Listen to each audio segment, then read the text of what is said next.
Hi, Jenny here again.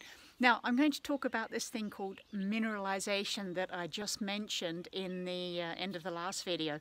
And this is the thing where nutrients get locked into the bodies of microbes when they're doing their work in the soil, and then they live their life and then they die. So this is quite important because this is the reason why bokashi is different to chemical fertilizers, one of the many reasons. And that is because the nutrients that we put down when we dig down bokashi, they don't wash away. They get mineralized because they are the kind of nutrients that are interesting for microbes to eat. And if a microbe eats let's say a bokashi nutrient in some way, that will stay inside its body, and the microbe will either go on living, in which case you have it's sort of there permanently in the microbe, or the microbe will die, and those nutrients or those minerals, let's say, are then in the body of the microbe, so they're not going to get washed out in the next drain because they're like fixed fast in the body of the microbe. And either that microbe will be eaten by another little creature, or it will just die and hang around in the soil. And we're talking about zillions and zillions of these things, so it is in total quite a big deal.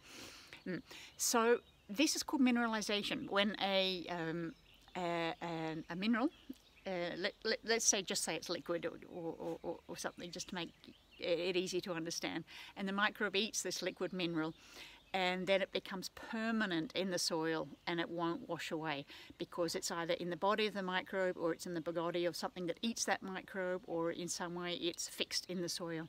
So chemical fertilizers work differently because those minerals that come down, or nutrients or whatever, you know, the N's and the P's and the K's that are coming in the fertilizer, they're not attached to anything. They're just like little vitamin pills, right? And they're just lying around in the soil. And if they are of some use to the plant, they will be used. But if they're not any use, they will just like hang around until they get washed away in the rain or whatever. And only a fraction of the chemical fertilizers that are actually put out on fields or in gardens or parks or whatever are actually used by the plants. It's really, really hit or miss. It's like giving your kids a great basket of vitamin tablets every morning and just saying, "Oh, have a few of these, will you?" and then toss the rest out. It's just not practical.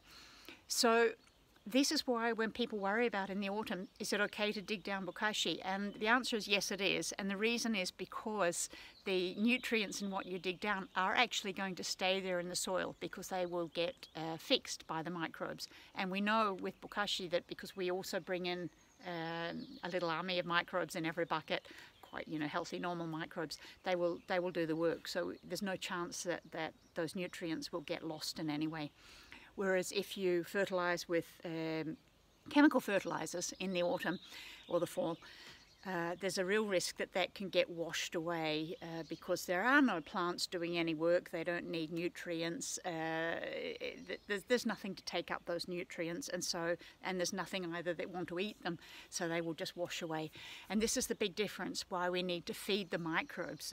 We talk in organic gardening about feeding the soil and not the plants. And what we're actually doing is feeding the microbes. So if we just take on that mindset and think, how can we feed our microbes? Like this is like a little army of farmers. They're doing a fantastic work down there under the soil to feed our plants and trees. What is it that they need? How can we feed them? And the microbes will absorb all of this in some way.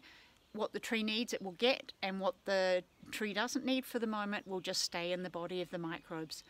And it's not wasted because, you know, let's say some worm will eat up that microbe, and then the output of the worm poo, vermicast, is actually an upgrade on the original material. So for every step of the way, it's just getting more and more valuable in the soil.